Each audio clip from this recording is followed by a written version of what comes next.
Bien, buenas noches. Continuamos con la programación del sexto curso de Derecho Constitucional y Procesal Constitucional en 2024. Como ya veníamos anunciando, tenemos la presencia del doctor Eduardo Hernando Nieto. Hago la invitación a la magistrada Rosemary Tamata Queguarucho, miembro de la Comisión de Capacitación de Magistrados, quien dará la bienvenida a nuestro siguiente expositor. Adelante, doctora.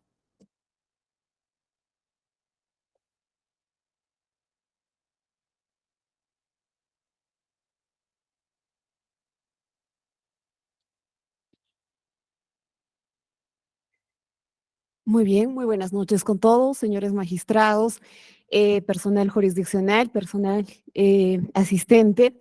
Es un grato honor para mí estar en este escenario y que nos estén escuchando de manera virtual. En esta ocasión tengo el honor de presentar al doctor Eduardo Hernando Nieto, especialista o que nos hablará sobre temas constitucionales y filosóficos. El doctor acaba de llegar el día de hoy a esta hermosa ciudad y bueno, junto con ustedes me gustaría darle unos aplausos de bienvenida al doctor. Doctor Hernando Nieto, bienvenido a esta ciudad y espero que de manera virtual también se puedan ver los aplausos virtuales, creo que es así. Muy bien. El doctor Hernando Nieto nos va a ilustrar en esta ocasión con el tema de la constitución filosófica a la constitución ideológica. Previa a esta exposición, se dará lugar a que nos comenten sobre la trayectoria académica y profesional del doctor Eduardo. Adelante.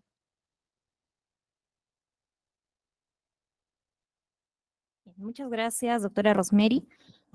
Voy a dar la presentación al doctor Eduardo Hernando Nieto. El doctor es doctor en filosofía por la Universidad Nacional Mayor de San Marcos, un máster en teoría social y política por la Universidad de East Anglia de Inglaterra, graduado en la Facultad de Derecho de la Pontificia Universidad Católica del Perú, con estudios en posgrado en teoría constitucional y política en la Universidad de Exeter, Inglaterra, en la Universidad de Uppsala, en Suecia, director de la carrera de Ciencias Políticas en la Universidad Peruana de Ciencias Aplicadas y profesor ordinario del Departamento de Derecho de la Pontificia Universidad Católica del Perú.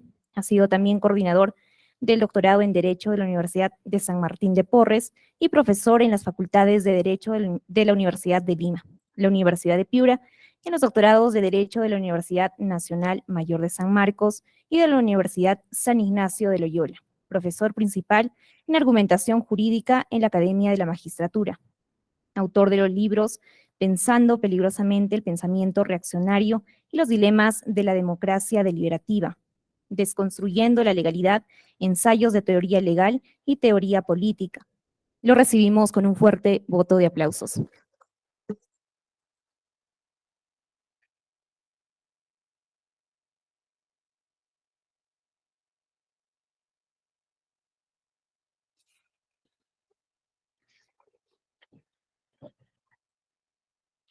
Muy buenas noches con todos.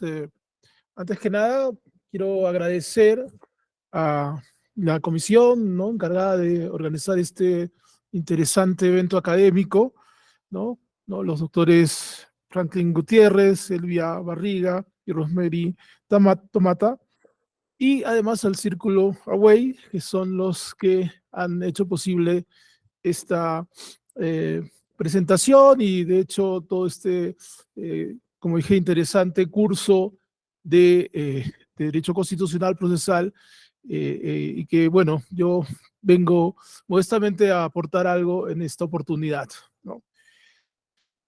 Bueno, voy a empezar primero por señalar algunos aspectos generales sobre lo que va a versar esta ponencia, que básicamente diría está enfocada en identificar los cambios que se han ido produciendo en el desarrollo del constitucionalismo moderno. Básicamente, ¿no?, se trata de ver, por un lado, por ejemplo, cómo es que inicialmente la Constitución moderna se manifiesta como un producto de la filosofía y la teología, y posteriormente se va más bien alejando de estos orígenes esto sobre todo desde la aparición de la ciencia moderna, ¿no? El positivismo, y llegándose pues hacia lo que podría denominar aquí una constitución ideológica o un constitucionalismo ideológico que sobre todo se va a apreciar a partir de la segunda mitad del siglo pasado, vale decir, después de la Segunda Guerra Mundial, ¿correcto? Así que no, voy a tratar de exponer, ¿no? Un poco todo este proceso y lógicamente también, ¿no? Ir destacando qué problemas se pueden encontrar, sobre todo en este caso en el constitucionalismo ideológico contemporáneo, ¿no? De hecho, mis cursos que he tratado de teoría constitucional en distintas universidades, incluyendo la propia Universidad Católica, siempre he tenido una posición crítica respecto al constitucionalismo que hoy predomina, ¿no? Y este constitucionalismo que justamente, como decía, lo voy a calificar como un constitucionalismo ideológico. Muy bien. Entonces, lo primero que vamos a señalar es algunos rasgos, digamos, que podrían destacarse sobre esta constitución contemporánea, ¿no? Es decir, este constitucionalismo ideológico que mencionaba.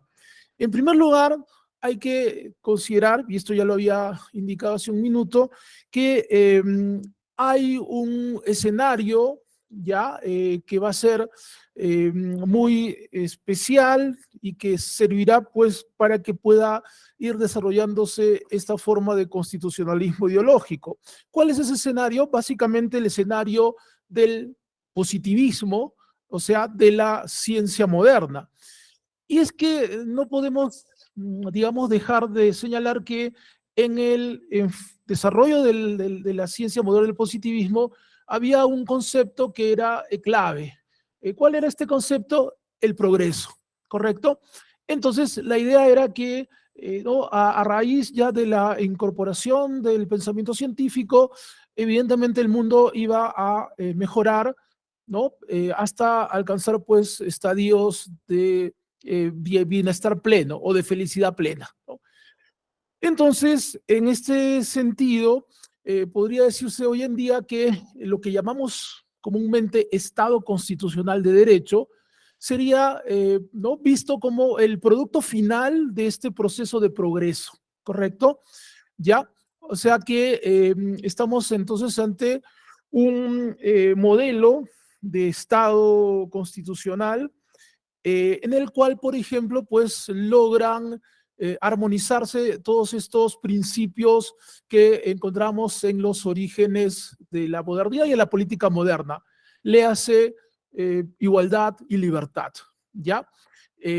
Por lo tanto, entonces, vamos a destacar que este desarrollo llega sobre todo a su, digamos, apogeo en el siglo XX, ¿no? Decía, sobre todo después de la Segunda Guerra Mundial, cuando ya va a producirse, y ahí viene ya ahora el componente ideológico, va a producirse lo que se llama un consenso ideológico que viene de parte de una ideología que es la ideología socialdemócrata.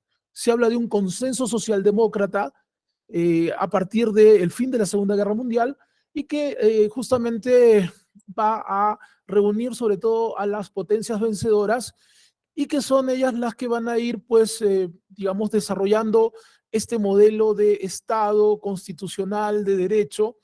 La socialdemocracia, dicho sea de pasos, ha sido siempre una corriente ideológica que ha priorizado, ¿no? Como ustedes deben de saber, todo lo que significa los derechos individuales o derechos fundamentales, incluso, ¿no? Sobre todo poniendo énfasis en los denominados derechos económicos, sociales, etcétera. Es decir, ¿no? Teniendo como interés el lograr una sociedad igualitaria partiendo pues de las desigualdades que produciría de repente el capitalismo, la sociedad comercial, etcétera, ¿no? Entonces, las potencias vencedoras sobre todo van a ir, como dije, cuajando este consenso socialdemócrata y de esta manera se va a ir perfilando este llamado Estado constitucional de derecho, cuya base precisamente descansa en lo que conocemos como la moral de los derechos, ¿correcto? Entonces, este es el modelo del constitucionalismo contemporáneo. Nosotros en el mundo, digamos, más técnico, usamos el término, el modelo axiológico de la Constitución como norma, ¿ya? Ese justamente modelo axiológico, axiología, valores, ¿no?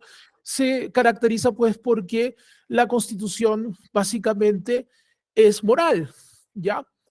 Y de hecho, pues, ¿no? Los autores que se identifican con este modelo, ¿no? Podemos citar varios conocidos teóricos del derecho, ¿no? En el contexto anglosajón, Ronald Dworkin, en el contexto alemán, en cierto modo, Robert Alexy, ¿no? Aquí mismo en América Latina, el profesor, bueno, ya fallecido, bueno, también Dworkin, obviamente, Carlos Santiago Nino, incluso hasta autores que no necesariamente parecen ser cercanos a estas corrientes moralistas como Luigi Ferraioli, también podría igual encajar dentro de este modelo axiológico, ¿no? Entonces, digamos, lo que caracteriza esto, como decía, es que la esencia del derecho es la moral. Y es a través de la moral que se va a identificar al derecho. Vale decir, las normas son finalmente generadas desde la dimensión moral, ¿ya? Y justamente, pues, ¿no? Si la moral la encontramos en la Constitución, evidentemente el gran tema que tenemos hoy en día bajo este modelo es el de la interpretación constitucional. Lógicamente que esa interpretación constitucional será, pues, finalmente resultado de lo que sostengan o señalen las cortes o los tribunales, ¿ya? Pero que, como diría Dworkin, pues harán siempre una lectura moral de la Constitución, que implica, lógicamente, pues, apelar a los derechos, ¿no? Para resolver los casos y entendiendo sobre todo, y ahí viene la idea de la ideología, que como se parte de una condición de desigualdad, entonces los derechos son básicamente para aquellos que se encuentran en desventaja o en vulnerabilidad, ¿no? Vale decir, los derechos son de las minorías, ¿ya? Esa es concretamente la visión que se va propalando bajo este modelo axiológico de la Constitución como norma, ¿no? Ahora, podemos igualmente nosotros encontrar pues una serie de características, ¿no? Cuando se habla de este modelo constitucional, ¿no? Ustedes recordarán, se destaca pues ¿no? La rigidez de la Constitución, ¿no? La fuerza normativa de la Constitución, qué sé yo, ¿no? ¿no? La idea que la Constitución está garantizada, etcétera, etcétera, ¿no? Y finalmente, ¿no? Podríamos también destacar dentro de este modelo, pues evidentemente, la subordinación de la legislación frente a la Constitución, ¿no? Es decir, ¿no? Los legisladores o cualquier funcionario, eh, digamos, incluso elegido bajo, ¿no? Un sustento democrático, igual está sometido a lo que digan los tribunales, porque, digamos, en la lógica se trata de, digamos, de obedecer a la Constitución. Pero obviamente como la Constitución no tiene boca, pues lo que manda es la interpretación, ¿no? De quien se supone representa la boca o la voz de la Constitución, ¿no? Claro, en ese sentido, como ustedes comprenderán, el gran tema en este caso siempre sería el de definir quién dice lo que dice la Constitución, ¿no? O en todo caso, ¿por qué excluir de repente a los propios legisladores o incluso a la propia sociedad, ¿no? Para también poder aportar sobre la interpretación de la Constitución, ¿no? En cierto modo, este es un modelo que, digamos, restringe la interpretación, como dije, básicamente a los tribunales o a las cortes, y eso evidentemente puede generar un nivel de tensión importante en todo caso, ¿no? Como se puede apreciar incluso en nuestra propia realidad, ¿correcto? Bueno, voy a volver más adelante a desarrollar algunos otros aspectos sobre este modelo, pero justamente lo que iba es que, por un lado, ¿no? Resumiendo esta primera parte, como decía, al ser primero fruto del desarrollo del positivismo, entonces se entiende que esto es ya la máxima expresión, ¿no?, de la racionalidad moderna, ¿no?, la Constitución contemporánea, ¿ya? Después de haber sufrido una serie de dificultades y llegándose incluso a estas guerras mundiales, entonces luego ya se alcanza este grado de plenitud, este estadio, ¿no?, de gran, digamos, ya, como que de fin, digamos, de todo este camino de progreso, ¿ya? Y eso hace que también quizás muchos quienes defienden este modelo a veces adopten a ciertas posturas intolerantes respecto a críticas, ¿no? Porque claro, para ellos, ¿no?, esto ya es la máxima expresión del pensamiento occidental, ¿no? Y por lo tanto no tiene sentido, pues, pensar en críticas, por ejemplo, ¿no? Entonces, eso por un lado, pero por otro lado también la idea de ser a veces reacios a las críticas, creo que tiene que ver sobre todo con este sustrato ideológico, ¿no? Este sustrato ideológico que, como ustedes saben, pues una ideología es una visión del mundo, pero el problema es que esa visión excluye cualquier otra que no sea ella, ¿correcto? Así que, por lo tanto, ¿no?, la ideología, en este sentido, se convierte también en una propuesta intolerante, ¿no? Ese es otro de los problemas. En fin, ahora, ¿cómo podríamos nosotros, ¿no?, por ejemplo, pensar en algunas críticas hacia este modelo, ¿no? Precisamente para ello voy a, ¿no?, ahora sí, hacer algunas referencias sobre los orígenes de la Constitución moderna, que, como les decía, en realidad tienen raíces en la filosofía y en la teología, ¿no? Y esto es algo que es obviamente muy distinto a la ciencia o al positivismo y también evidentemente a la ideología, ¿ya? Eh, esta, esta afirmación, ¿no?, en realidad procede de lo que sería quizás el modelo por excelencia de la Constitución moderna. Me refiero a la Constitución de los Estados Unidos, ¿no?, de 1787, que, ¿no?, como podrían considerar algunos especialistas, en realidad, ¿no?, es un texto que claramente refleja estas dos dimensiones, o sea, la dimensión filosófica y la dimensión teológica, ¿ya? Eh, en cuanto a la dimensión eh, filosófica, podría decir, por ejemplo, que una de las características de la filosofía es la libertad, ¿no? Porque el filósofo siempre va a dudar de todo, ¿ya? Y por lo tanto, pues va a tener que hacer permanentes críticas, ¿de acuerdo?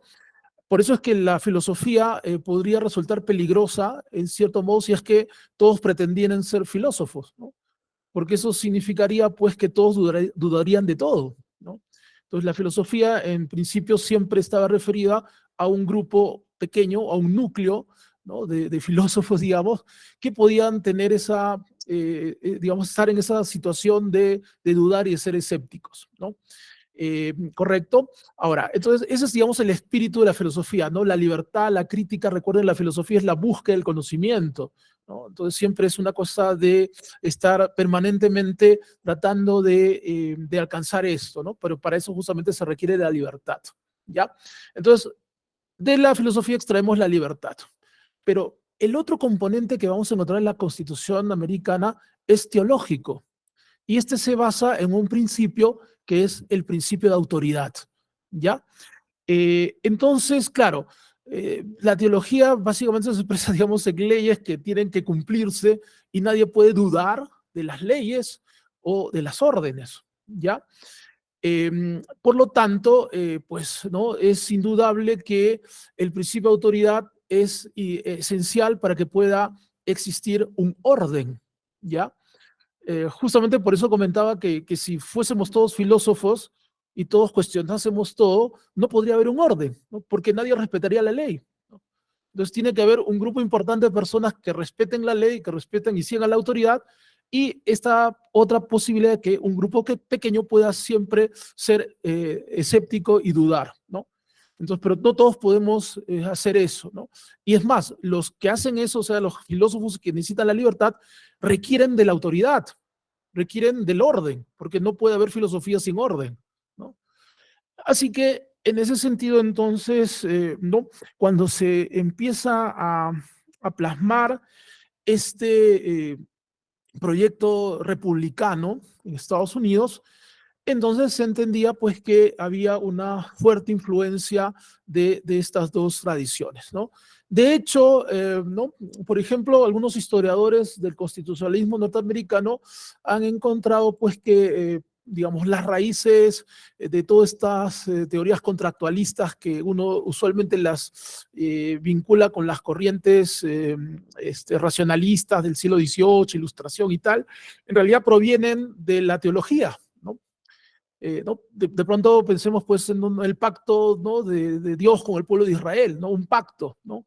O sea, los pactos, los contratos, estos son, digamos, son prácticas que vienen desde la influencia teológica, ¿ya? ¿No? En todo caso, ¿no? Las colonias como tribus, las tribus de Israel, etcétera. Así que, en todo caso, ¿no? Históricamente se puede demostrar la influencia directa de parte de la teología. Ahora, hay un detalle que me parece fundamental para poder entender toda esta perspectiva que estoy exponiendo, ¿no? Eh, Tanto la filosofía como la teología parten de un punto fundamental, ¿no? Y es el aspecto humano, ¿ya? Centrarse en la naturaleza humana. En el caso, claro, de la teología de repente es más fácil de identificar esto porque, ¿no? Por lo menos quienes somos, bueno, cristianos, católicos, en fin, ¿no? Reconocemos de pronto esta ¿no? Naturaleza caída, ¿no? Por el pecado original, etcétera. Entonces, es una naturaleza imperfecta, ¿no? Por otro lado, en el mundo filosófico, si bien no existe la idea de pecado, que es propio del cristianismo, pero sin embargo, en el mundo de la filosofía griega, clásica, sí, por ejemplo, podíamos encontrar la participación del azar, ¿no? O sea, un elemento que está fuera de control, ¿no? de los seres humanos y que pues obviamente ¿no? va a intervenir permanentemente, ¿no? Por otro lado, también pues los propios filósofos reconocían justamente esa carencia de perfección, porque no tenían el conocimiento, por eso lo buscaban, ¿no? Entonces, en concreto, estamos partiendo de un ser humano, una naturaleza humana que no es perfecta, que tiene una serie de debilidades, ¿ya?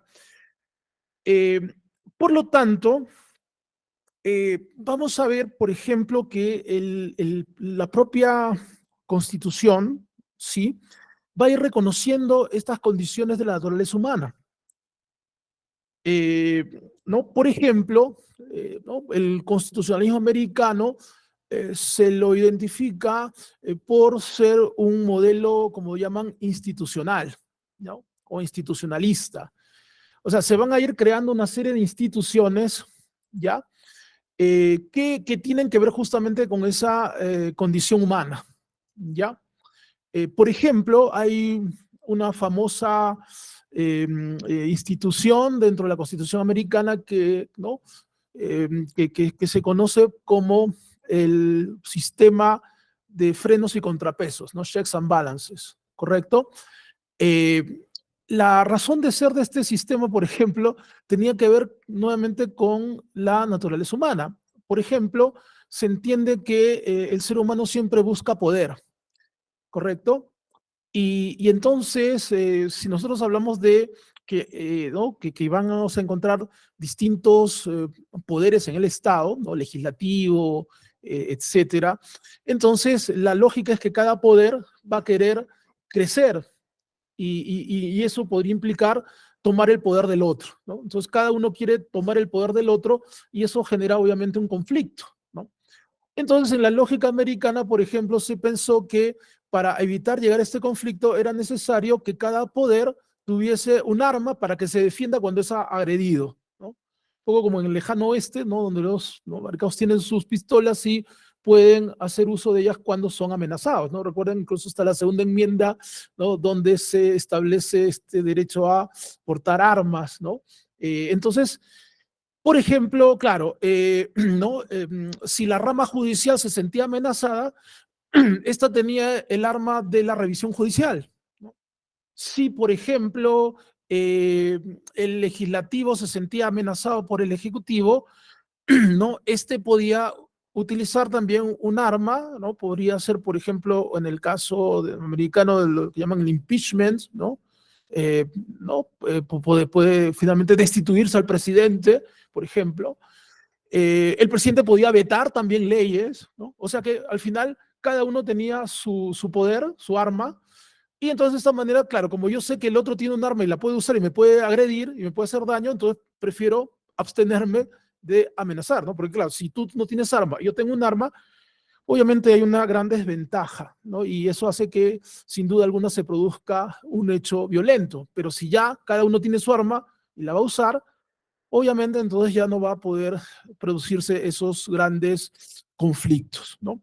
Entonces, ¿de qué estamos partiendo? De la condición humana, ¿no? Los seres humanos como seres que siempre quieren imponerse, ¿no? Que quieren siempre avasallar, dominar, y por lo tanto las instituciones, ¿qué cosa buscan? Controlar, ¿no? Evitar que se sobrepasen y, digamos, esto estaba plenamente considerado por los padres fundadores, ¿no? Por ejemplo.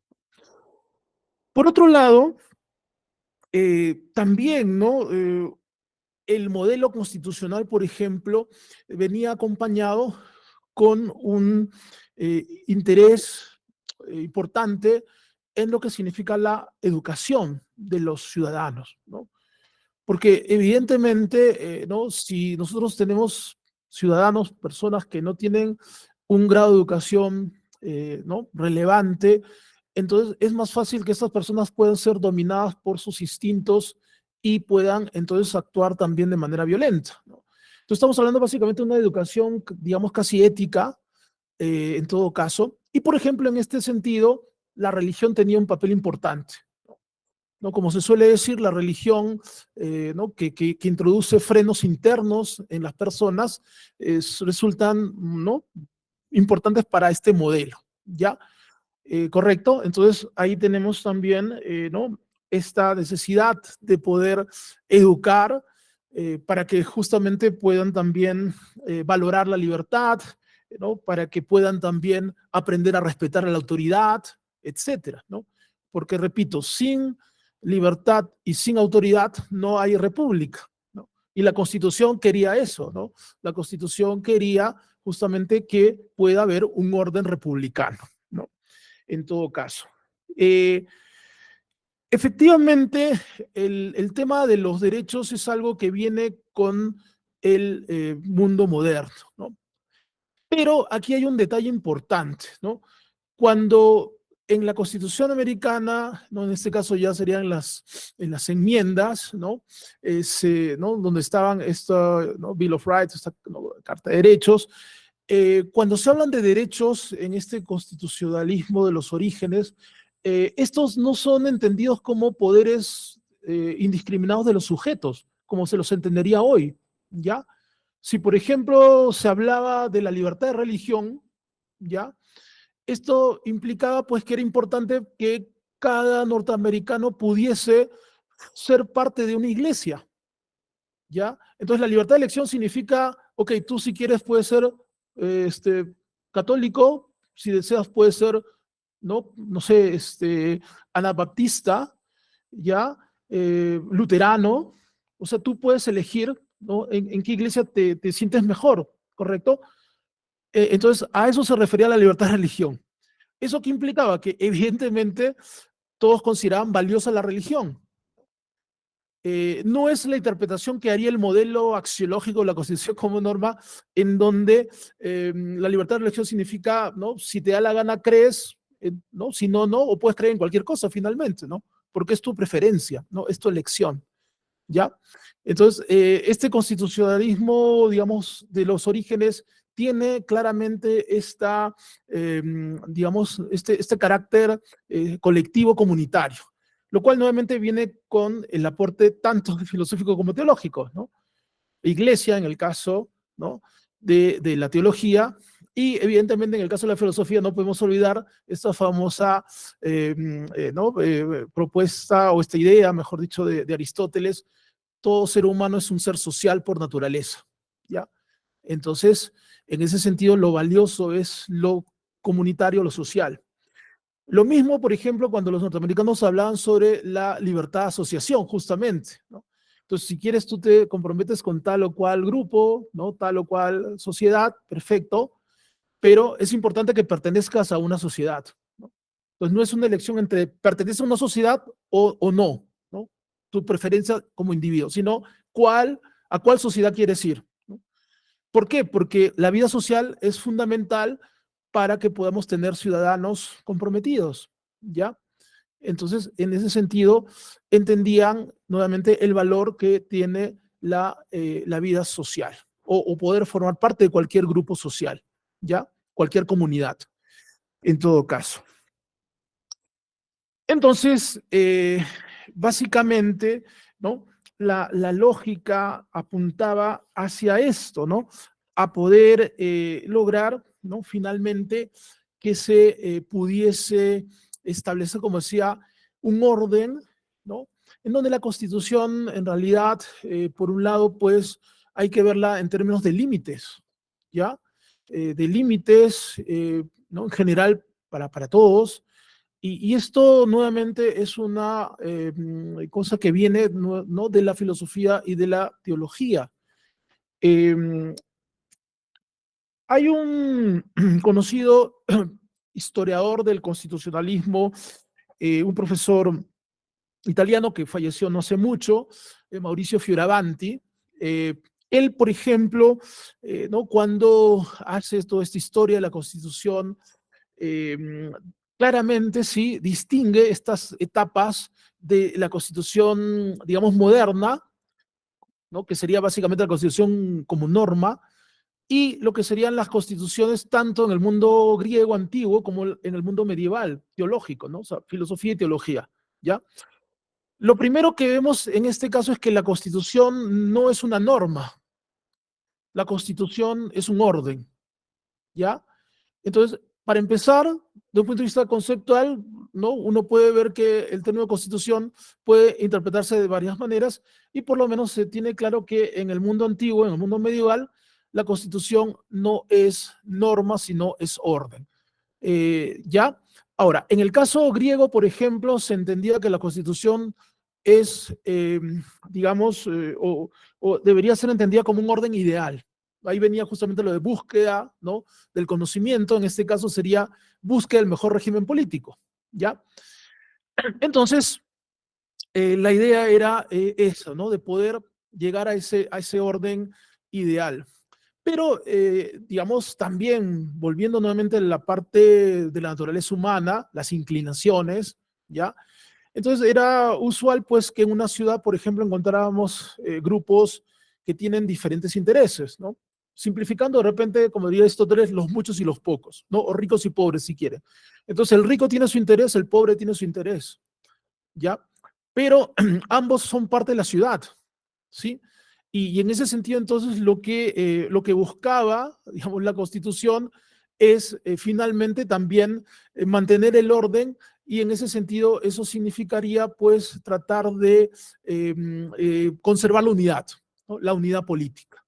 Ese es un aspecto que me parece esencial y lamentablemente muchos constitucionalistas ya no lo ven así, ¿no? Me refiero al hecho que no, si la Constitución en esencia es orden, ¿no? Cuando tengo un caso y tengo que interpretar la Constitución, pues de pronto tengo que ver que esa interpretación más bien contribuya a la unidad política y no más bien sirva para desintegrar a la comunidad, ¿no? Si ya estamos viendo que tenemos un entorno muy fragmentado y muy conflictivo, entonces no se trata de echar más leña al fuego, ¿no? Sino que más bien de lo que se trata es de conservar la unidad. Justamente en el caso de los antiguos, por ejemplo, se entendía que el tirano era el que dividía la sociedad, ¿no? Entonces de repente un tirano se ponía aliado de un grupo, ¿no? Supongamos de la mayoría, ¿no? Que era la que demandaba, no sé, más bienes, distribución, etcétera. Y entonces, digamos, podía ser, bueno, si la mayoría no tenía riqueza, y decía, queremos tierras, entonces vamos a quitarle las tierras a los que tienen tierras para dárselas, ¿no? Obviamente esa no era una salida lógica en este caso, porque lo que hacía era más bien exacerbar la división, ¿no? Porque claro, el que recibe tierras después va a querer más, ¿no? El que ha sido despojado de su tierra obviamente va a sentir un gran odio hacia aquellos que le despojaron de su tierra, ¿no? Por lo tanto, esa sería una medida que intenta más bien desunir y estaría yendo contra la Constitución, ¿no? Por eso el tirano es el que es el enemigo de la Constitución, ¿no? ¿Por qué? Porque divide, ¿no? Porque desintegra. En el caso de la Constitución medieval, ya aquí no se trataba del orden ideal, ¿no? Finalmente ya había una revelación, etcétera, pero sí se trataba de reconocer que había un orden y lo importante era respetar ese orden, mantener ese orden, y para que haya orden siempre tienen que haber límites. No puede haber orden sin límites, ¿ya? ¿Y cuándo comienza el desorden? Cuando tú te pasas tu límite, ¿no? Hay históricamente un documento que es lo que llaman la Carta Magna, ¿no? Algunos dicen ¿no? Es un antecedente de la Constitución, ¿no? Occidental, en fin. En realidad la Carta Magna no era sino un pacto medieval en el cual el rey se estaba sobrepasando sus límites. Y el otro grupo, que eran los señores feudales, en este caso, le llaman la atención. Usted no se puede sobrepasar de ese límite, ¿ya? Entonces, eso es, ¿no? Se trata básicamente de que al momento de que se respeten los límites, entonces se puede tener un orden y una paz. Al momento en el cual, o el momento en el que alguien sobrepasa el límite, entonces ya empieza el conflicto, ¿sí? Entonces, claro, importante en este sentido era justamente ver, ¿no?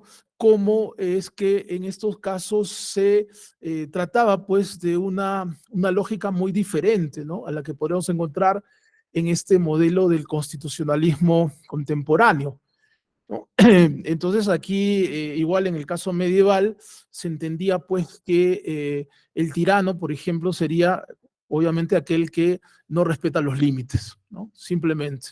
Así de sencillo. Entonces, volviendo a este modelo excepcional que sería la Constitución americana, ¿ya?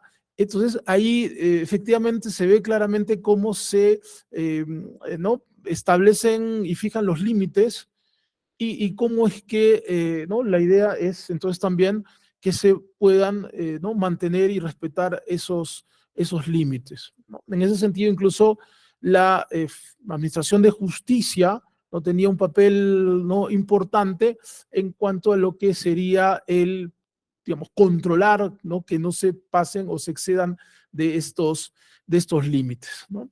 Pero evidentemente para que se produzca eso, pues también, igual como decía, es necesario que las personas estén educadas, ya que uno mismo también puede autocontrolarse, ¿no? En cierto modo.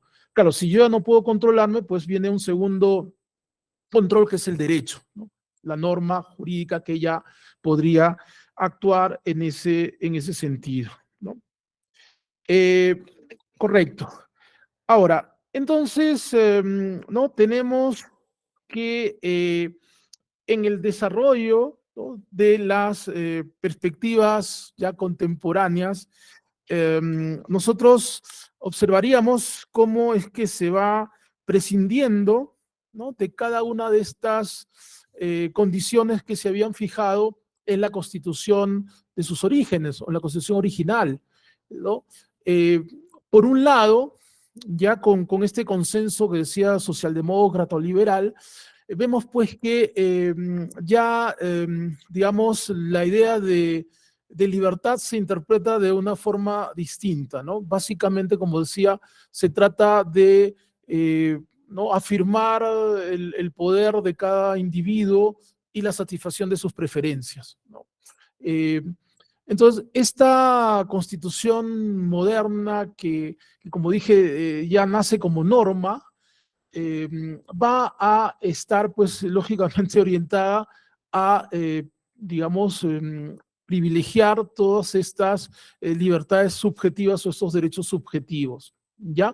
Evidentemente, esta constitución positivista, ¿no? Como decía, desde los orígenes de la ciencia moderna, parte de algo muy básico, el rechazo a la filosofía y la teología, ¿ya? ¿No? La modernidad es eso, ¿no? Es abandonar la filosofía y la teología con todo lo que implica y con todas las consecuencias que trae. Porque justamente si hemos dicho que la teología y la filosofía parte, ¿no?, del problema humano y de la naturaleza humana y las inclinaciones humanas, esto es irrelevante para el positivismo y para el constitucionalismo que va a venir después, ¿no? Entonces, ya en ese sentido, entonces no se va a tomar en cuenta estos aspectos, ¿no?, humanos que van a, pues, llevarnos entonces al final hacia un modelo que ignora esto y que, claro, al ignorar esto también creo yo ya va a perderle sentido y significado, por ejemplo, a conceptos como el propio concepto de autoridad, ¿no? Para empezar, ¿sí? Por otro lado, ¿no?, estamos también señalando que una de las características de esa constitución filosófica es siempre la búsqueda de la unidad política, ¿no?, partiendo de las tendencias y de las inclinaciones, ¿no?, conflictivas.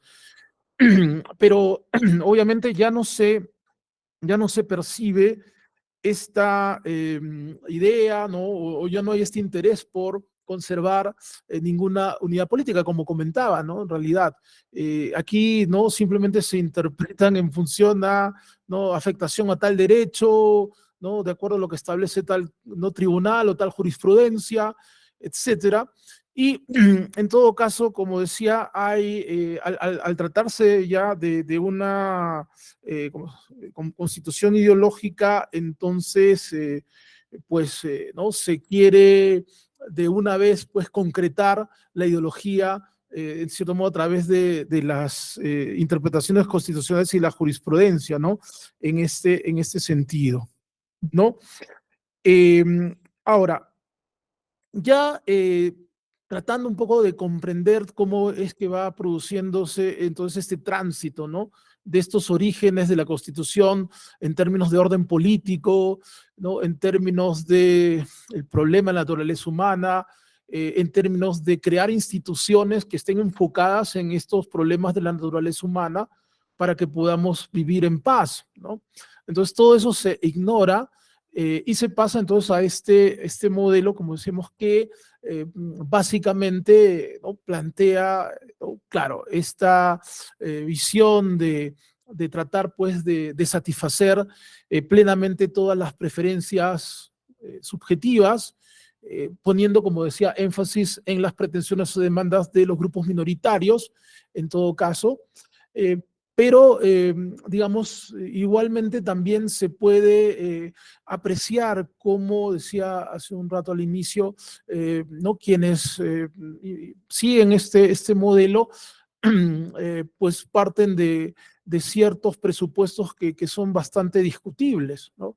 Encontramos, por cierto, alguna crítica que no necesariamente viene de la filosofía, incluso, ¿no?, o de la teología, pero que puede ser pertinente también considerar. Por ejemplo, este modelo del constitucionalismo ideológico, decía, de alguna manera asume, pues, que ya todo está resuelto por la Constitución, ¿no?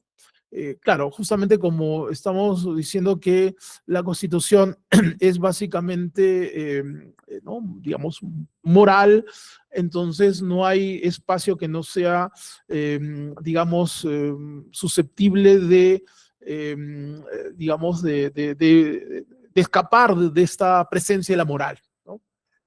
Por eso, claro, ustedes, ¿no?, escuchan esto a veces de ciertos autores o constitucionalistas que siguen este enfoque. No hay espacio que no sea susceptible de control constitucional, ¿no? O sea, nada puede quedar fuera, ¿no? Claro, esa es, digamos, la idea. Ahora, sin embargo, decía, podemos encontrar críticas que son contemporáneas, pero que no necesariamente vienen de la filosofía y la teología, pero que pueden decir cosas interesantes respecto a esta visión, ¿no?, de que la Constitución refleja un consenso definitivo y que todo está resuelto por la Constitución, ¿no? Por ejemplo, podría citar el caso del profesor Jeremy Waldron, ¿no?, un autor neozelandés que es bastante conocido, por ejemplo, por afirmar que cuando nosotros hablamos de derechos, inmediatamente tenemos que considerar que estamos pensando en desacuerdos, ¿no? Y efectivamente, cuando surge algún tipo de discusión, ¿no? O de debate, ¿no? Que además puede ser muy mediático, siempre vamos a encontrar puntos distintos, ¿no? Pues no, hace poco estuvo por los medios todo este tema de, de, de la eutanasia, ¿no? Lo que llaman la muerte digna, el derecho a morir dignamente, etcétera. Pero igual también podíamos encontrar, aunque claro, no eran quizás muy difundidas, pero posiciones totalmente contrarias, ¿no? Donde así como se podría hablar de un derecho a morir, también podríamos hablar en este caso de un derecho a no morir, ¿no? No, sobre todo cuando de repente se quiere utilizar la eutanasia ya en un sentido casi, diríamos, pues no técnico, ¿no? Y donde de repente, pues, ¿no? Algún paciente o persona que tiene ¿no? Cierta debilidad, ¿no? Mental en algún momento, inmediatamente ya le quieren proponer, ¿no? Que se, digamos, que pueda, ¿no? Practicar la eutanasia, ¿no? Por ejemplo, ¿no? Entonces, claro, en ese sentido, lo que quiero decir es que todo tema que tiene que ver con derechos implica desacuerdos, ¿no? Necesariamente. La lógica del modelo del considerismo ideológico evidentemente parte del opuesto, es decir, que no hay ningún conflicto y que más bien, ¿no? Si tú no estás de acuerdo con esto, tú estás cerrado, ¿no? O sea, ¿no? Porque esto es la verdad, ¿ya? Esto es lo que nosotros hemos construido, como decía, a lo largo del tiempo, porque este es un proceso de evolución, ¿correcto? Y ya hemos llegado, como decía al inicio, a un momento en el cual ya está todo pues establecido, ¿no?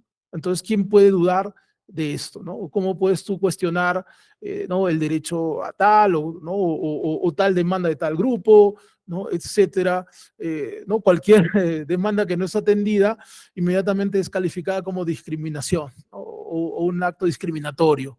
Y quien discrimina, pues, es obviamente casi excluido de la esencia humana, ¿no? En cierto modo, ¿no? Porque ¿no? Va a ser inmediatamente cuestionado y en fin, ¿no? Entonces, es un tema, como dije, bastante problemático. Pero bueno, en todo caso, como decía, podemos apreciar entonces que, digamos, cuando se trata de hablar sobre la justicia, porque finalmente, ¿no? Este discurso de la moral de los derechos o de esta visión ideológica también, ¿no? De alguna manera apela a principios de justicia, pero ya los mismos clásicos nos decían que la justicia o hablar de la justicia es hablar de conflictos, ¿no? La justicia es conflicto. Eh, y que más bien, ¿no? Si tú quieres asumir que los conflictos no existen, entonces esa puede ser una peor solución porque podría implicar pues que estás de repente excluyendo permanentemente a otro grupo para que no haya conflicto, ¿no? O desapareciéndolo o haciéndolo invisible, ¿no? En último término, en todo caso, ¿ya? Ahora, finalmente, ¿no? Lo que nosotros podemos apreciar es que haciendo, si quieren, una comparación entre el constitucionalismo contemporáneo, ¿no? Este modelo que decía, ¿no? La constitución ideológica versus esta otra constitución filosófica, obviamente hay, yo creo, varias diferencias, ¿no? Fundamentales o importantes. Por un lado, claro, como decía, si la justicia es conflicto, no es que se busque desaparecer el conflicto, ¿no? Pero sí se busca aminorar los efectos o los impactos que tengan los conflictos, ¿ya? Eh, en este caso, este constitucionalismo ideológico, obviamente, me parece que va a incrementar los conflictos en último término, ¿no? En ese sentido, pues, si se incrementan los conflictos, estaría también contribuyendo al desorden, ¿no? El orden es algo, es una palabra que aparentemente hoy en día también parece muy incorrecta, ¿no? porque de pronto, ¿no? Hablar de orden es, claro, obviamente está ligado a la autoridad, pero inmediatamente hablan de autoritarismo, ¿no? Totalitarismo, ¿no? Fascismo, etcétera. Y entonces se va perdiendo el sentido, significado de este concepto de autoridad. Ahora, incluso podríamos ver que hay autores que, si bien es cierto, empezaron siendo muy cercanos a este modelo axiológico, la Constitución como norma, a este modelo del constitucionalismo ideológico, sin embargo, han ido paulatinamente, ¿no? Haciendo algunas autocríticas, en cierto modo, ¿no? Eh, Puedo citar, por ejemplo, el caso de Robert Alexy, ¿no? Que es un autor bastante citado aquí. Robert Alexy, por ejemplo, ¿no? Cuando habla de principios, eh, pues en realidad distingue tipos de principios, ¿no? Hay principios materiales, hay principios formales, ¿no? Eh, el modelo axiológico, la Constitución como norma, este concepto ideológico, en principio se basó en los principios materiales, que básicamente sería la moral de los derechos, ¿ya? Pero igual existía estos otros principios formales. Justamente uno de los principios formales eh, es el principio de autoridad, o puede ser también el principio democrático. Entonces, ¿a qué voy? A que inicialmente Alexi, ¿no? En este inicio del constitucionalismo de los derechos, ¿no? Después de la Segunda Guerra Mundial, etcétera, claramente se pone del lado de los principios materiales, ¿no? Hoy en día, sin embargo, podemos ver que en los textos de Alexi hay un interés mayor por los principios formales, ¿no? Claro, justamente porque se da cuenta, pues, que no, al final, si todo está basado en la libertad, ¿no? O las demandas de libertad individual, eh, esto no conduce a nada bueno al final, ¿no? Porque a la larga, claro, nunca las demandas van a terminar. Por otro lado, no todas las demandas van a ser atendidas.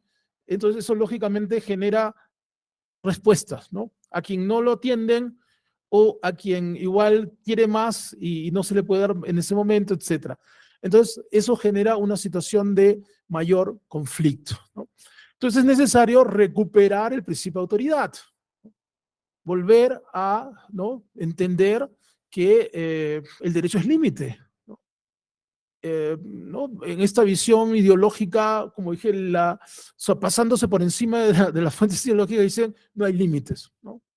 Incluso muchos liberales radicales en ese sentido, pues muestran esto justamente cuando dicen, pues que, por decir, ¿no? La religión establece límites que son, digamos, insoportables, ¿no?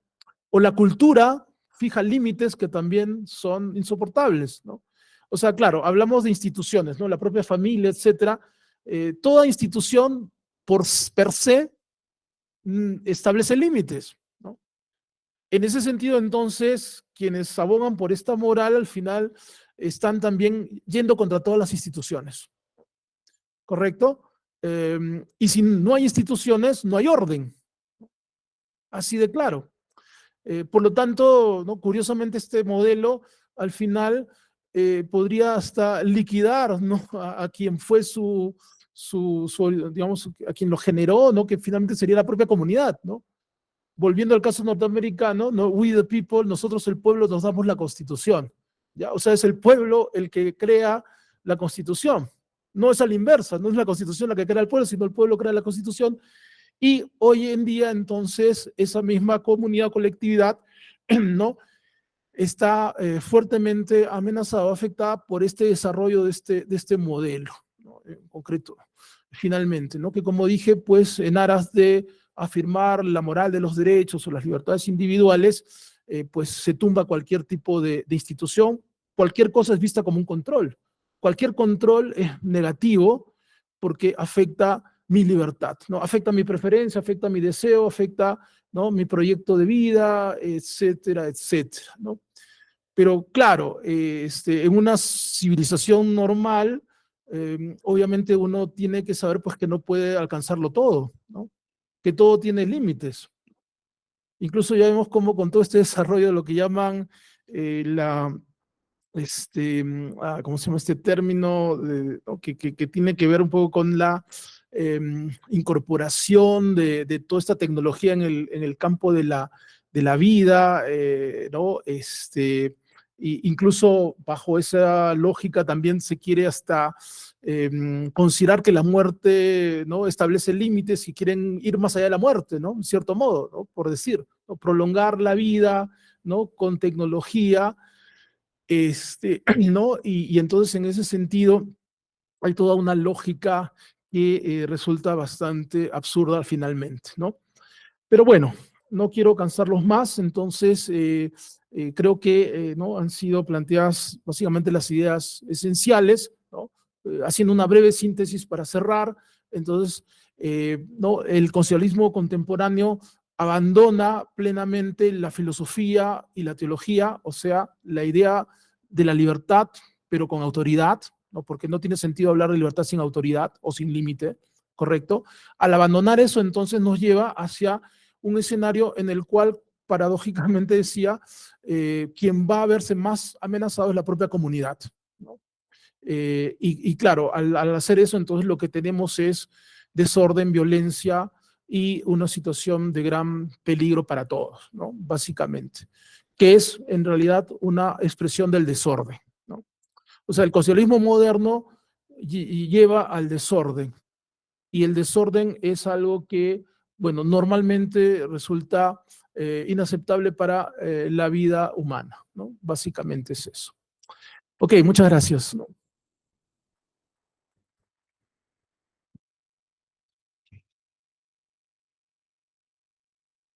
¿Perdón? Ah, ok, ya.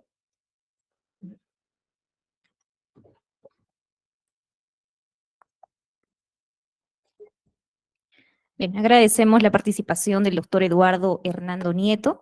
A continuación, tenemos una ronda de preguntas. Si algún asistente del auditorio tiene una pregunta, puede levantar la mano para cederles el uso de la palabra. Así también, a todos los participantes que nos acompañan desde la plataforma virtual del Google Meet, pueden dejar sus preguntas en el chat de la sala. Adelante, doctora. Doctor, buenas noches. Buenas noches con todos. Bueno, bienvenido al Cusco, doctor Hernando. Doctor, mi pregunta va por el tema de la globalización constitucional, del constitucionalismo. Usted, ¿cuál sería su opinión respecto a que si este constitucionalismo está, cuál es su beneficio, ¿no? Actual en los estados, ¿no? Y si además, ¿cuáles serían entonces su límite de esta globalización del constitucionalismo? Gracias, doctor. Okay. Muchas gracias. Muchas gracias por la pregunta. Gracias por la bienvenida. En realidad, cuando mencionaba este modelo axiológico, como normal, ¿no? El constitucionalismo, el Estado Constitucional de Derecho, decía que en esencia es moral. Ahora, estamos hablando de la moral de los derechos, ¿no? Que es justamente, desde el punto de vista de la filosofía, la moral que viene de Kant, ¿ya? Ahora, ¿por qué menciono esto? Porque básicamente estamos hablando de una moral que, digamos, que no tiene límites, ¿no? O sea, Kant partía de un plano que no era el plano contingente, o sea, el plano del espacio y tiempo, sino más allá del espacio y tiempo. Obviamente, donde no hay tiempo ni espacio, no hay límites. Entonces, en ese sentido, lo que quiero decir es que el constitucionalismo, digamos, contemporáneo, al final está fusionándose con el derecho internacional o la moral internacional. En realidad, este es un fenómeno que ya se viene dando desde hace varios años, ¿no? Lo que llaman la internacionalización del derecho constitucional o la constitucionalización del derecho internacional. Por lo tanto, claro, vemos justamente la actividad, ¿no? Que tienen las cortes internacionales, ¿no? Que ya evidentemente trascienden pues cualquier límite estatal, porque justamente el Estado es límite, la soberanía es límite, ¿no? Como decía, esta es una visión que no quiere límites, no acepta límites. Por lo tanto, finalmente nos encontramos ante esta realidad en la cual incluso nuestros propios tribunales o cortes están subordinadas a las cortes internacionales en este sentido. Ahora, el tema de debate evidentemente tiene que ver con la legitimidad de esas cortes internacionales, ¿no? Uno de esos puntos obviamente se refiere a ese detalle, ¿no? Como se dice, ¿en nombre de quién administran justicia los tribunales internacionales? Porque por lo menos en los estados nacionales, claro, dicen en nombre del pueblo, por lo menos, ¿no? O en nombre de la Constitución, en último término, ¿ya? Pero aquí no hay constitución global, ni hay un Estado universal. Por lo tanto, ¿no? Claro, pueden hablar de una comunidad internacional, pero esto es una cosa realmente gaseosa, ¿sí? Lo que vemos al final son, digamos, personas, ¿no? Que constituyen determinados grupos, ¿no? Redes, etcétera, ¿no? Básicamente no piensan, ¿no? De la misma manera respecto a lo que decía, ¿no? ¿No? La idea de que este modelo ya es el fin, ¿no? De todo el viaje y entonces no tiene sentido cuestionarlo, etcétera, ¿no? Entonces, básicamente esto refleja un grado de tensión que hoy día incluso en el plano político se ve claramente, ¿no? Una visión, digamos, de un universo, ¿no? Que se impone y por otro lado una respuesta de parte de quienes no aceptan esto, ¿no? Que quieren mantener todavía su identidad, sus límites, su estado, su espacio, ¿no? Básicamente. Bien, gracias, doctor. A continuación tenemos la participación de la doctora Eduarda. Adelante, doctora. Eh, Buenas noches. Antes que nada, quiero agradecer al doctor Eduardo por su ponencia.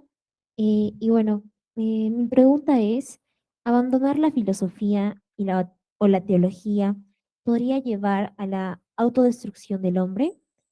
¿Cuál sería el propósito de una constitución con ese pensamiento?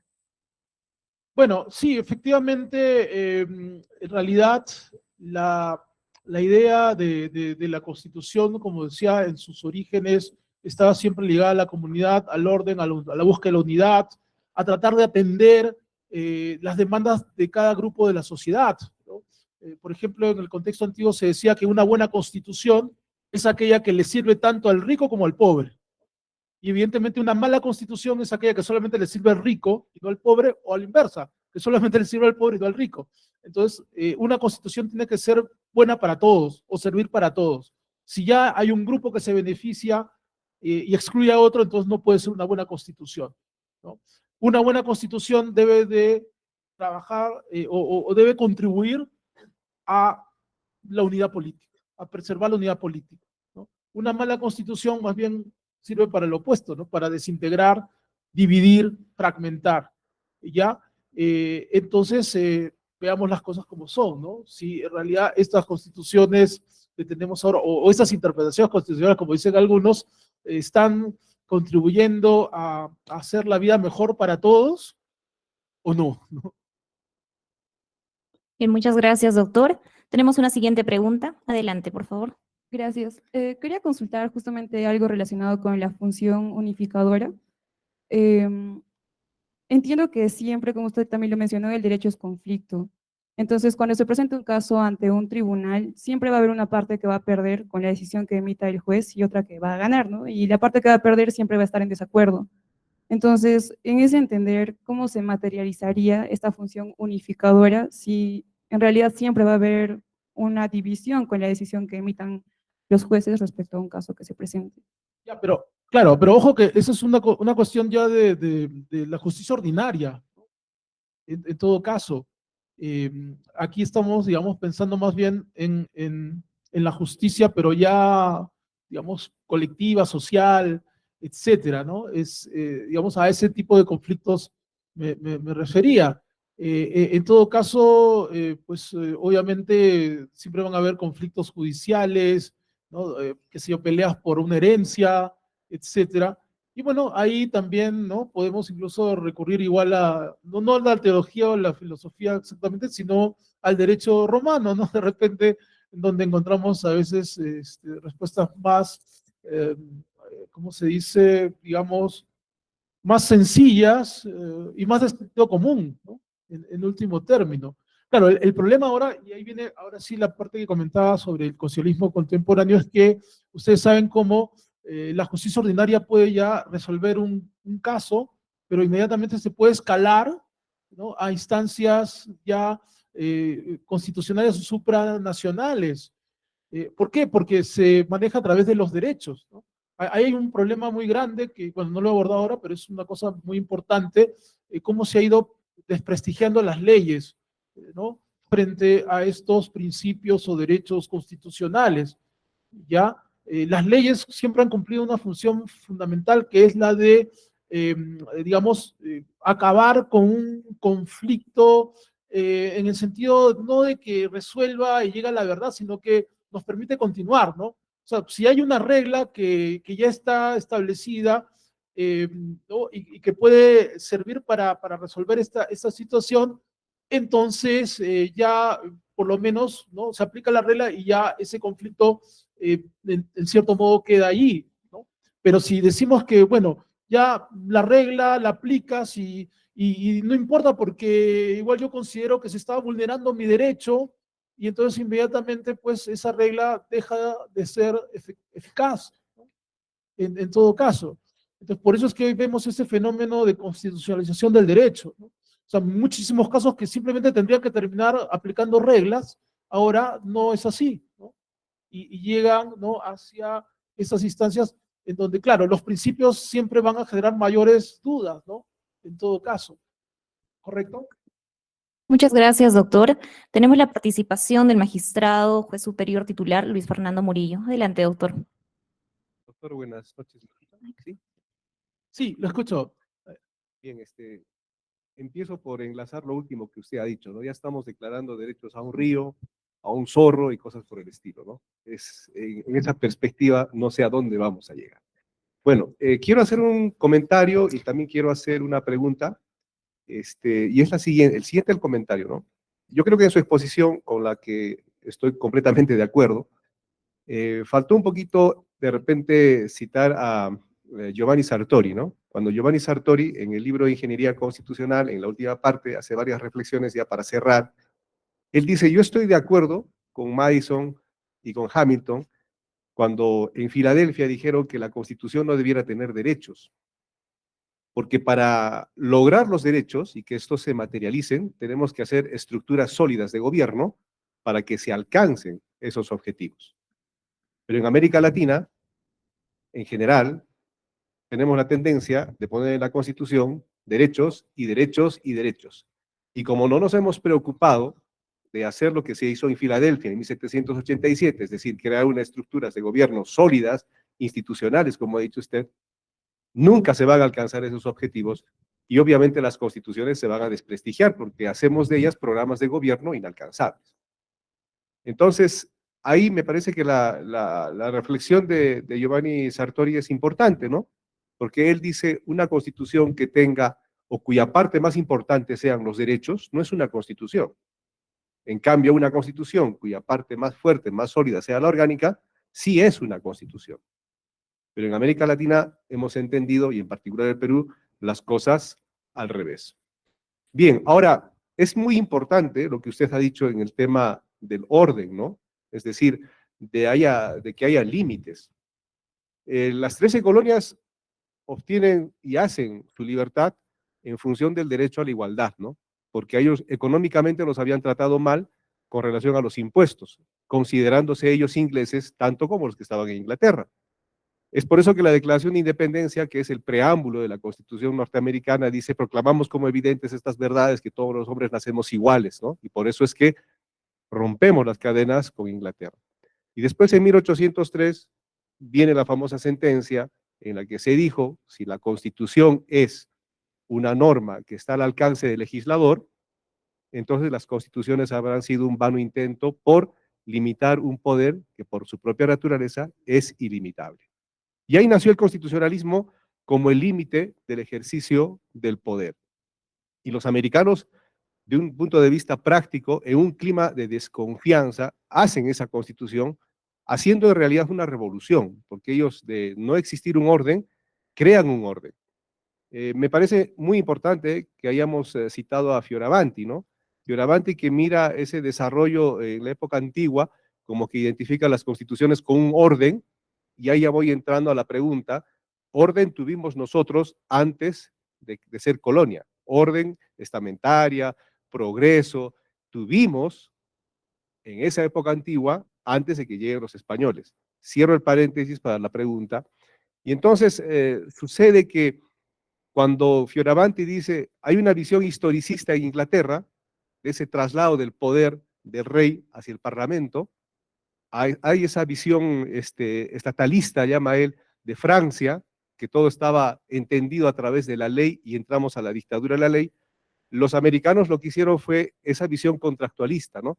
Pero poniéndose límites y orden en función de la ley, que eso es lo más importante, ¿no? Eso es lo más importante. Tan importante es que empezaron a desarrollar rápidamente y muchas constituciones latinoamericanas, como usted lo sabe, fueron copia fiel de la constitución americana en su momento, porque entendieron que hoy esa constitución hace progresar a la gente, entonces nosotros también vamos a hacer constituciones en ese sentido. Nosotros hemos tenido un artículo en la Constitución de 1856, me parece, que toda ley que contraviene la Constitución es nula, ¿no?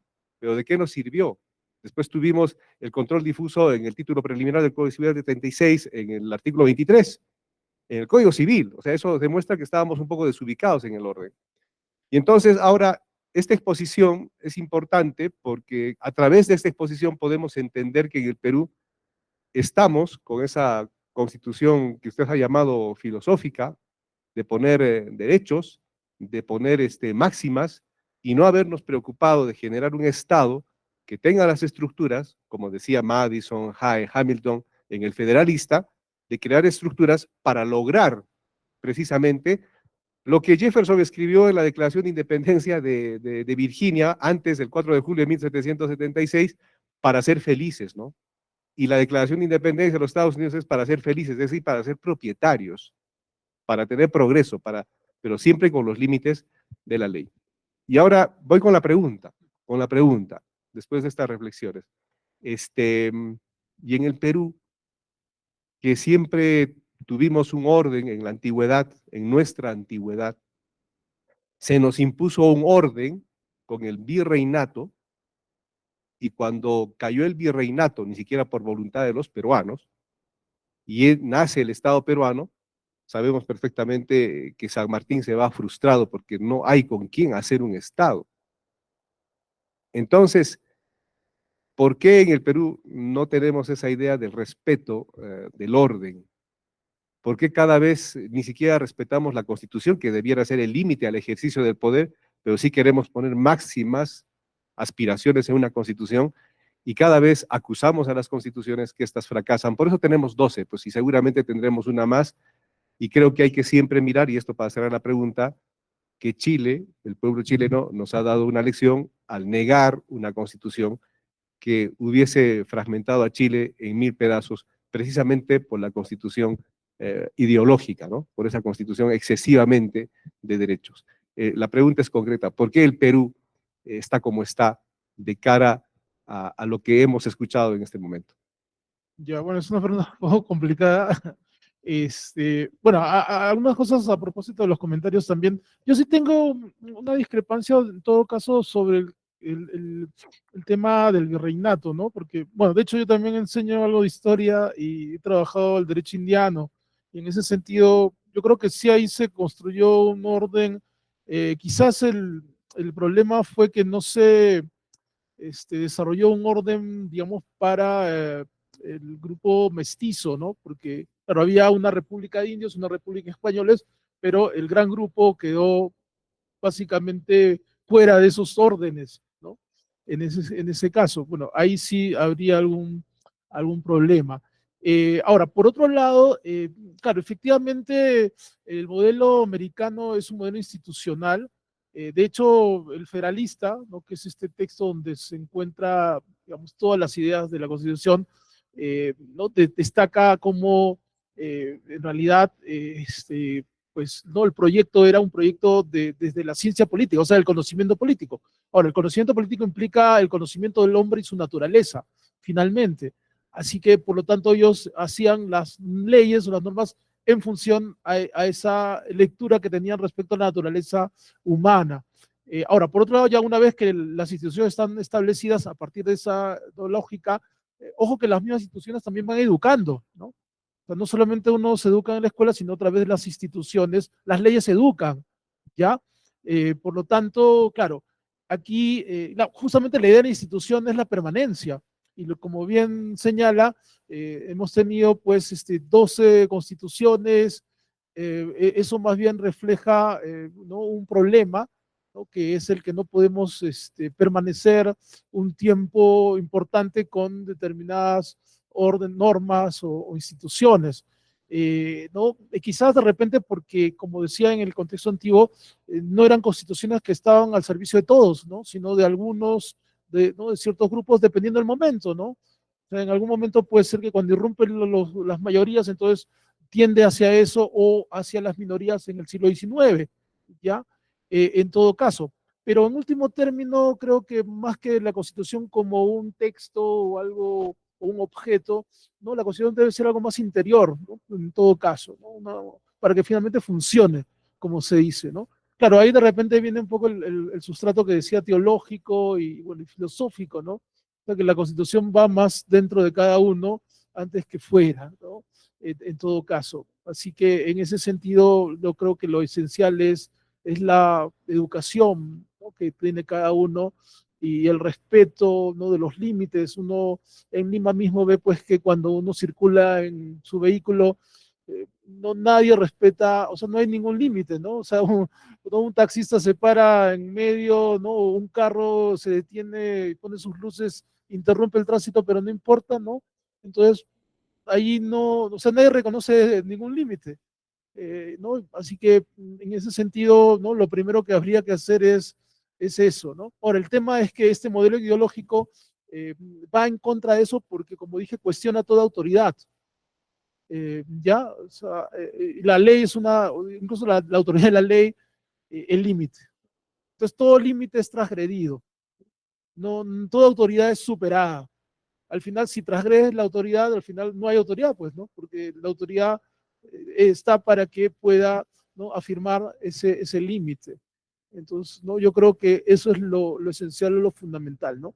Lamentablemente en las propuestas que tenemos, ¿no? Nadie ve estas cosas, incluso los codialistas también están en su mundo, ¿no? de sus teorías, ¿no? En fin, ¿no? Entonces es un poco complicado, ¿no?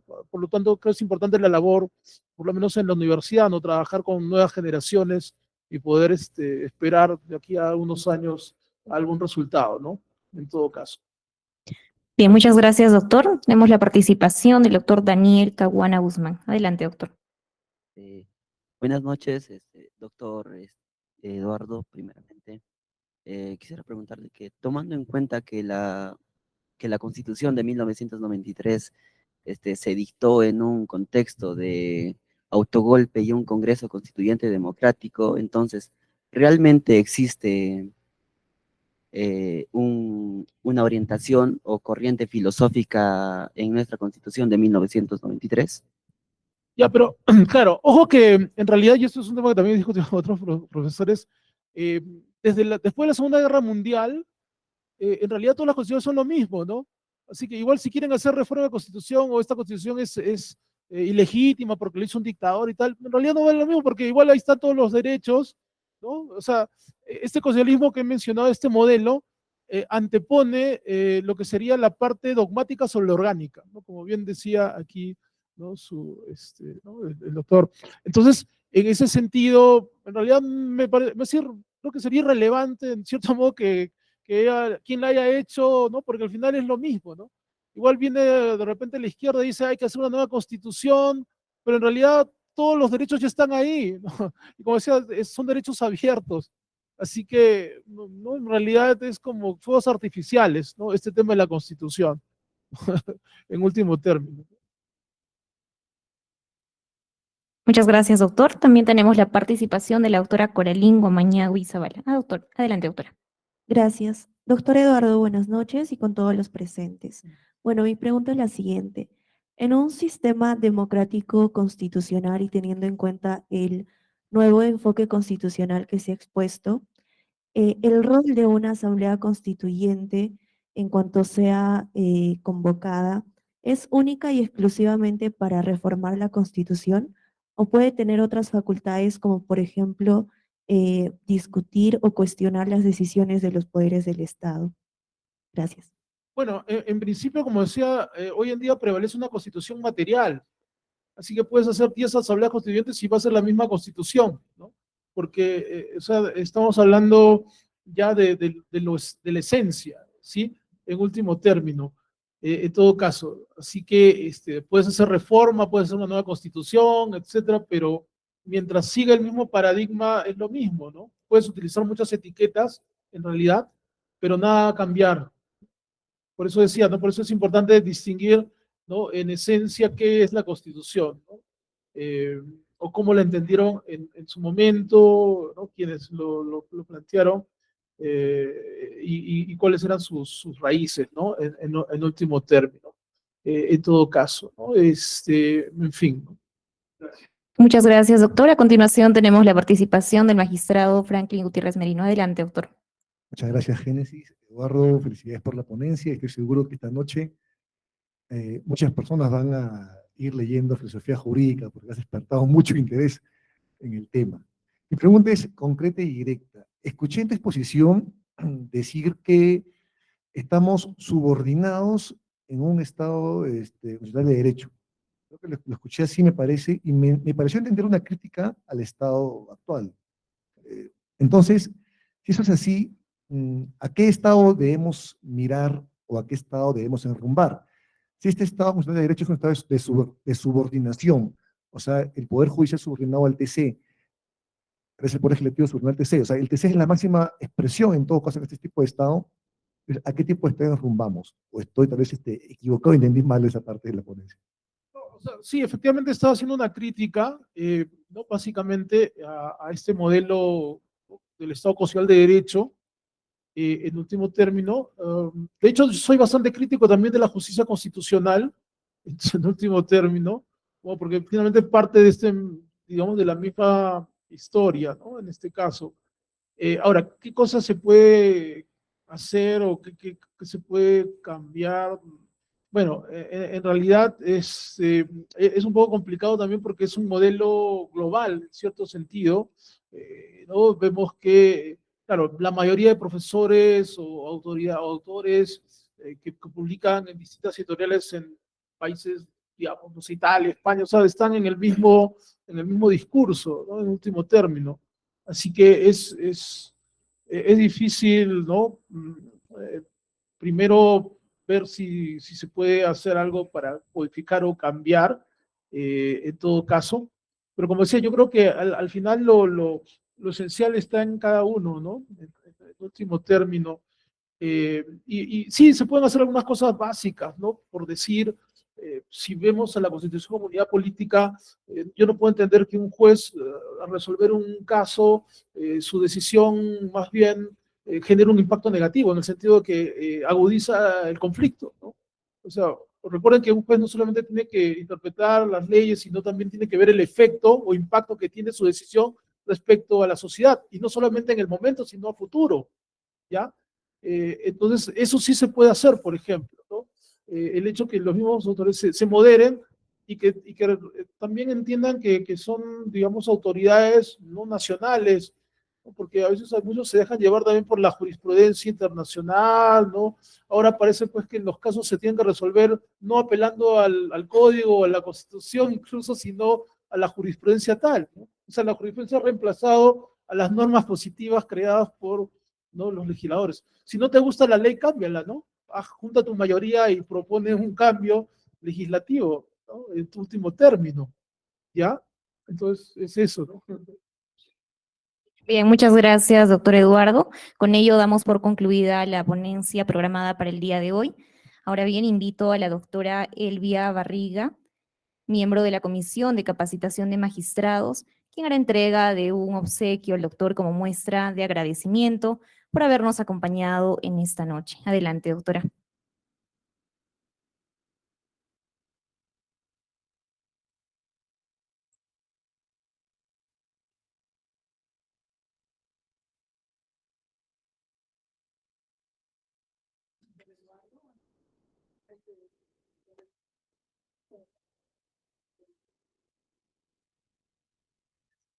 El Comité de Capacitación de la Corte. Queremos agradecerles su participación, habernos compartido sus conocimientos, haber despertado el interés del público que está presente en este auditorio y también del público que nos sigue a través que son muchos a través de la plataforma Meet, que son participantes desde varias provincias de Cusco.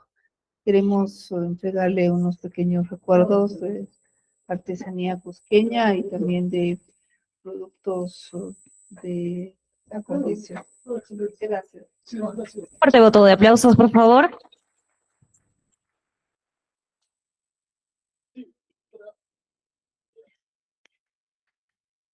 La foto de rigor. Bien, hemos llegado a la parte final de esta quinta sesión del curso de Derecho Constitucional y Procesal Constitucional 2024. A todos los magistrados, servidores y cesigras de la Corte Superior de Justicia de Cusco, les reiteramos nuestro agradecimiento por habernos acompañado durante estas 6 jornadas. De igual manera, los invitamos a acompañarnos el día 31 de julio. Tendremos la participación de la doctora Claudia Castro Barnechea y la doctora Lili Q. Yanasup. Les deseamos unas felices fiestas patrias y los invitamos a pasar a la parte posterior del auditorio, donde tendremos un pequeño compartir. Eso ha sido todo por hoy. Gracias y buenas noches.